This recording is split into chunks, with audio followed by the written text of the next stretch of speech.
Hey guys, Adam Lobo here from Adam Lobo TV, and in this video, not only I'll be reviewing the Samsung Galaxy Z Fold 3 after using it for more than a week, but I will also be answering your questions that you've asked me in my first impressions video, and I'll also let you guys know whether or not these claims are true.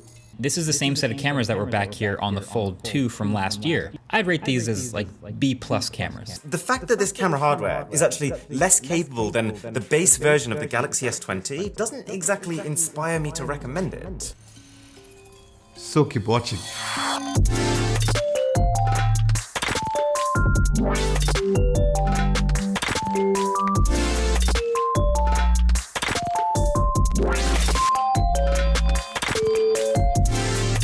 First, let's have a quick recap on the exact specs of the Z Fold 3, where it comes with a Snapdragon 888 5nm chipset, which has 5G support for standalone and non-standalone 5G networks, with the Adreno 660 GPU, and this review unit is the 12GB of RAM with 256GB of UFS 3.1 storage, and with One UI version 3.1.1 skin on top of Android 11.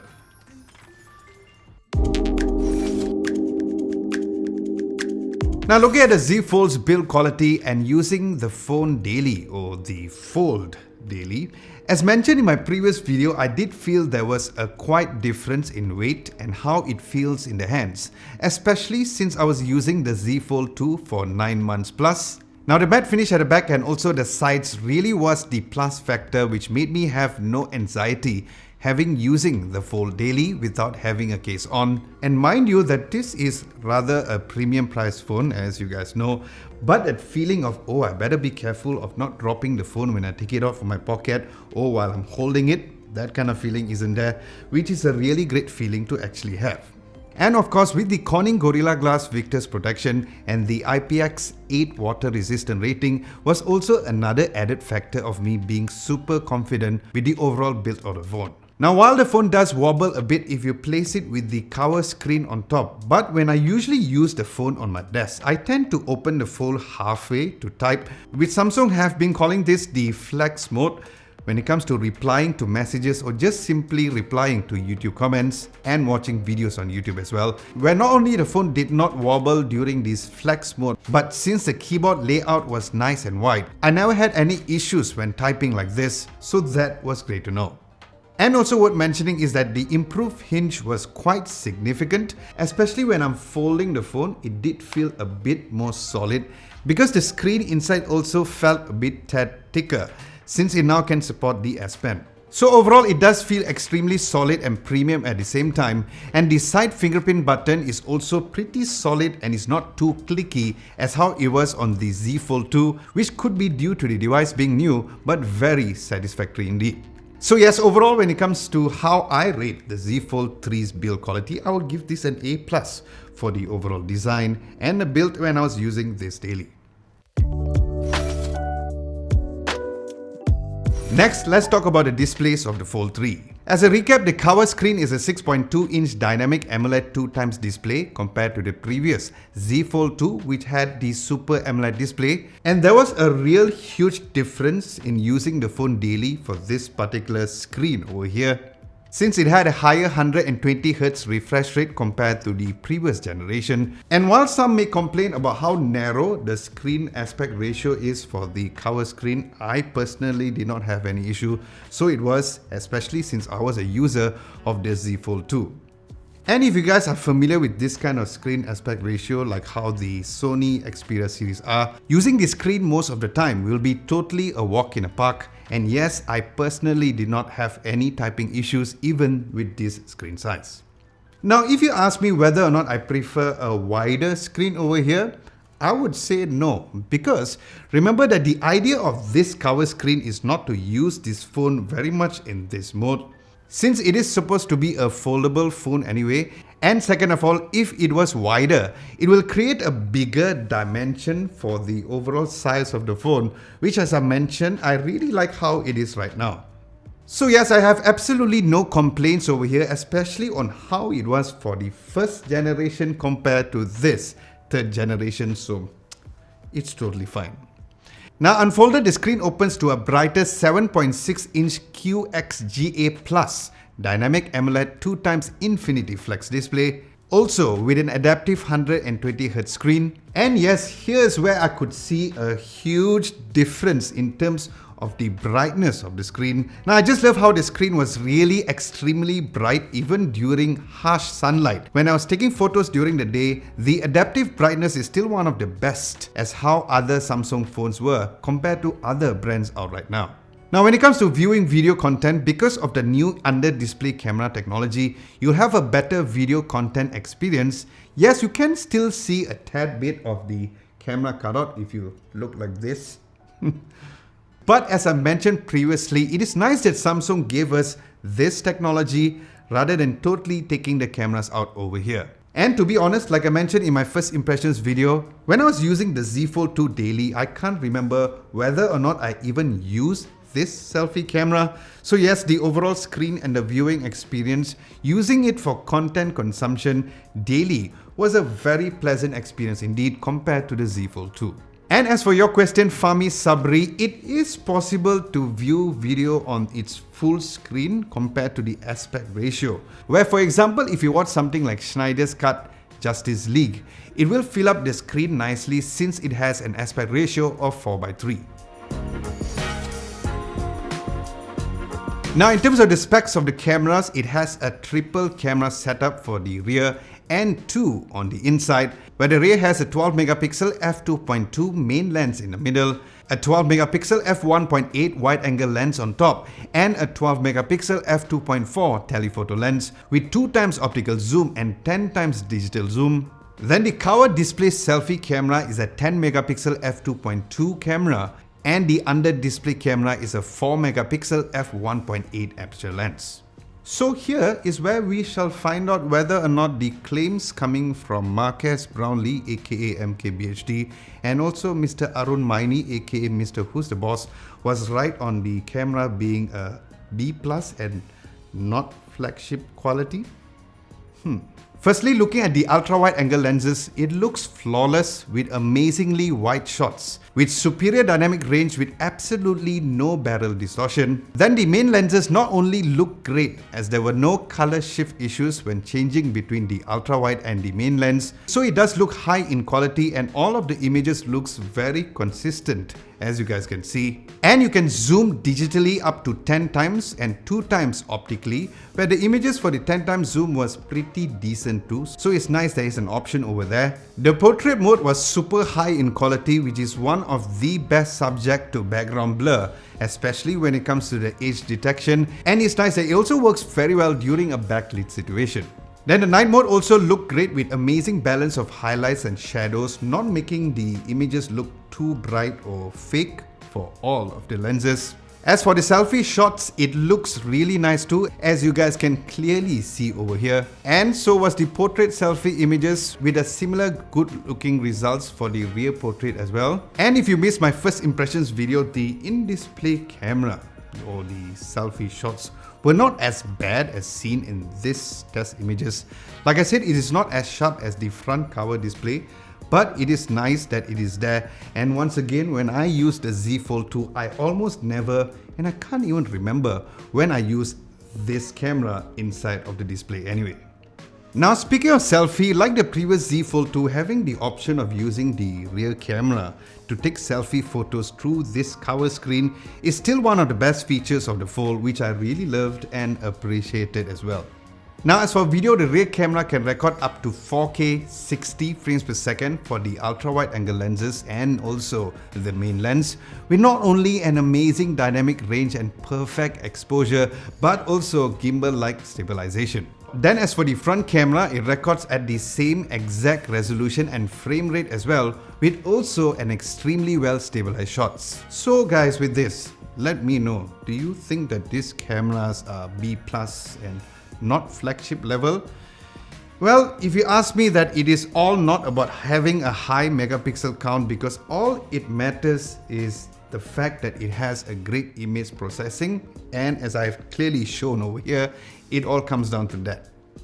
So as much as I truly respect and love people like MKBHD and Mr. Who's the Boss, I have to humbly disagree with them on saying how the camera does not perform like a flagship, because as you guys just saw, it clearly did. Next, in terms of the phone speakers, once again the stereo speakers were not only really loud, but the overall audio quality was just at the best compared to any other smartphone, although comparing a smartphone, again this foldable, may not seem very fair, but still it is a smartphone. So yes, because of its size and the form factor, the stereo speakers were placed nicely on top and at the bottom, giving it a very crystal clear sound. And here is a quick sound test.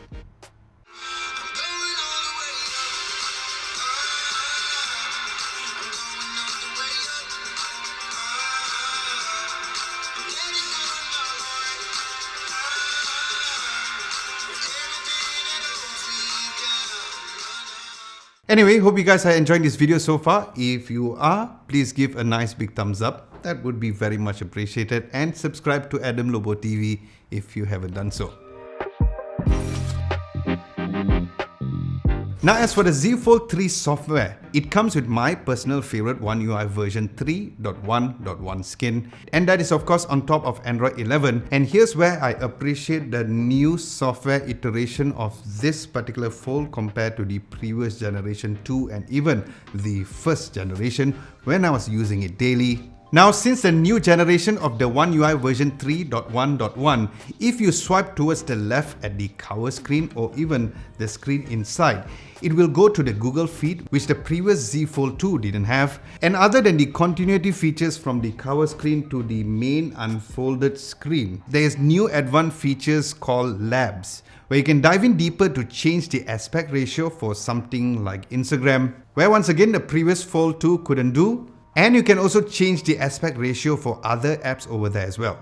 Now speaking of flex mode, you can also have other apps to do this flex mode other than just YouTube and the camera app. So you can toggle this on apps like Facebook or even Google Calendar and lots more. Then you can even pin your favorite apps, which creates this sort of a dock style menu to easily have your favorite apps always on the screen as well. Then other than the settings mode, you can have two columns open on other apps like Gmail to have the same two column feature as well when you put the Fold on a landscape position, which was a really sweet feature. So there's your answer, Shoebob TV. And now speaking of the software and the multi-function features, I would like to humbly apologize as I really couldn't get my hands on both the Fold Edition S Pen or even the S Pen Pro. I went everywhere, on every outlet, and apparently is on pre-order. And based on the online and the offline store, I will be getting it way past my review period. So I am sorry about that, Ray and Nadim. By the way, Nadim is my name too. Now speaking of the S Pen, who knows, maybe I might be getting the S Pen and doing another dedicated review for the Z Fold 3, hopefully if I get the phone once again. So let me know if that is something that you guys would like to see at the comment section below. And the reason why I also personally would like to test the S Pen is I would like to try out the writing notes while watching YouTube videos or even during video calls, and other cool features like S Pen to text when converting your handwriting to text, which also includes non-English characters, and other S Pen software features since I've always been a fan of the Note series. And finally, one of the biggest questions that people ask about this particular phone is how it was when it comes to the overall chipset. Now compared to devices that I've tested out, which has the Snapdragon 888 chipset like the Xiaomi Mi 11 Ultra and the OnePlus 9, I'm here to tell you that you do not have to worry anymore when it comes to the Snapdragon 888 chipset on this particular smartphone, as there were no signs of overheating when using the phone for a week plus or so. So yes, you all don't have to blame Snapdragon, because it all comes down to how the phone handles the chipset, and the Z Fold 3 handles it pretty well. Next, let's talk about the Z Fold 3 when it comes to gaming. Firstly, on Genshin Impact, it worked perfectly at medium settings at 60 frames per second with motion blur turned off with not a single lag or overheating issues. Now the display quality was nice, but because of its squared shaped screen, the controls are a bit different and is something that will take you a while for you to get used to, especially because of how the navigation tools in games are either a bit too high or too low compared to a regular screen. Then as for PUBG Mobile, it worked flawlessly with graphics set to UHD and frame rate set to extreme, with once again with no overheating issues or lagging. But yet again, the field of view and the aspect ratio makes it harder to touch on the controls, especially on the top of the screen. So yes, gaming on the Fold 3 is overall great, but it will take a while for you to get used to because of the size and the shape. So when it comes to a non-competitive or a casual gaming, that should be very much fine. And just for fun, I didn't see anyone trying this on YouTube, but I've decided to go crazy to really flex the flex mode, where I ran both Genshin Impact and PUBG Mobile at the very same time on the screen, and I was tremendously surprised that it actually worked. Then as for the phone's battery, the Fold has 4400 mAh of battery. Yes, it is 100 mAh lesser than the previous Z Fold 2, but the battery life was surprisingly better. And I think that this is due to the adaptive screen technology, especially for the cover screen, and of course a brand new One UI version as well. Now I did a heavy usage test to force the screen to only 60 Hz, and I got about 5 hours and 55 minutes at 10% battery with dark mode turned on. And when I adjusted the adaptive 120Hz screen, I got only a slightly less screen on time of 5 hours and 23 minutes at 10% battery with the similar dark mode turned on. So guys, with this, you're better off using the adaptive screen technology when it comes to using the phone inside and on the cover screen, as the differences is not that much since it does adjust the screen refresh rate according to your usage. So I would say that overall, for the screen on time on the battery life was pretty decent, especially for a phone which is actually a foldable smartphone, especially when I was using both the cover screen and the unfolded screen very regularly. Then when it comes to fast charging, it can support up to 25 watts fast charging and wireless charging up to 11 watts, and it also has wireless charging up to 4.5 watts. So in conclusion, I honestly think it is really nice to know that since the first generation Fold, there have been lots of improvements and tweaks that Samsung has done going down to the brand new Samsung Galaxy Z Fold 3. And it is also extra nice to know that they have been serious about trying to make the Fold more efficient and also to be used by people to really have a different level of experience when using a foldable phone. Yes, there are other foldable smartphones out there like from Xiaomi, Huawei to name a few, but where Samsung gets the better edge is the fact that this is their third generation foldable smartphone, which others are only at the second or the first generation. And trust me guys, the software experience and the overall camera performance is definitely also the main things that makes this foldable more appealing compared to other foldables out right now. And finally, just a recap of the price of the Z Fold 3, where the 12GB of RAM with 256GB of storage variant is priced at 6,699 ringgit, which is still a lower price compared to when the Z Fold 2 was announced, and the higher 512GB of storage variant with the same 12GB of RAM is priced at 7,099 ringgit, and I'll leave links down below for you guys to check it out if you guys are planning to get yourself one. So guys, with this, do let me know what you guys think. If money wasn't an issue, of course that seems to be the issue, but if money really isn't an issue, are you guys now open to using a foldable or are you still skeptical? Let me know at the comment section below. Because if you ask me whether or not I would upgrade from the Z Fold 2 to the Z Fold 3, I will tell you this, that I'm gonna be start collecting some cash right now, just like how I did on the Z Fold 2, and I will be getting myself the Z Fold 3.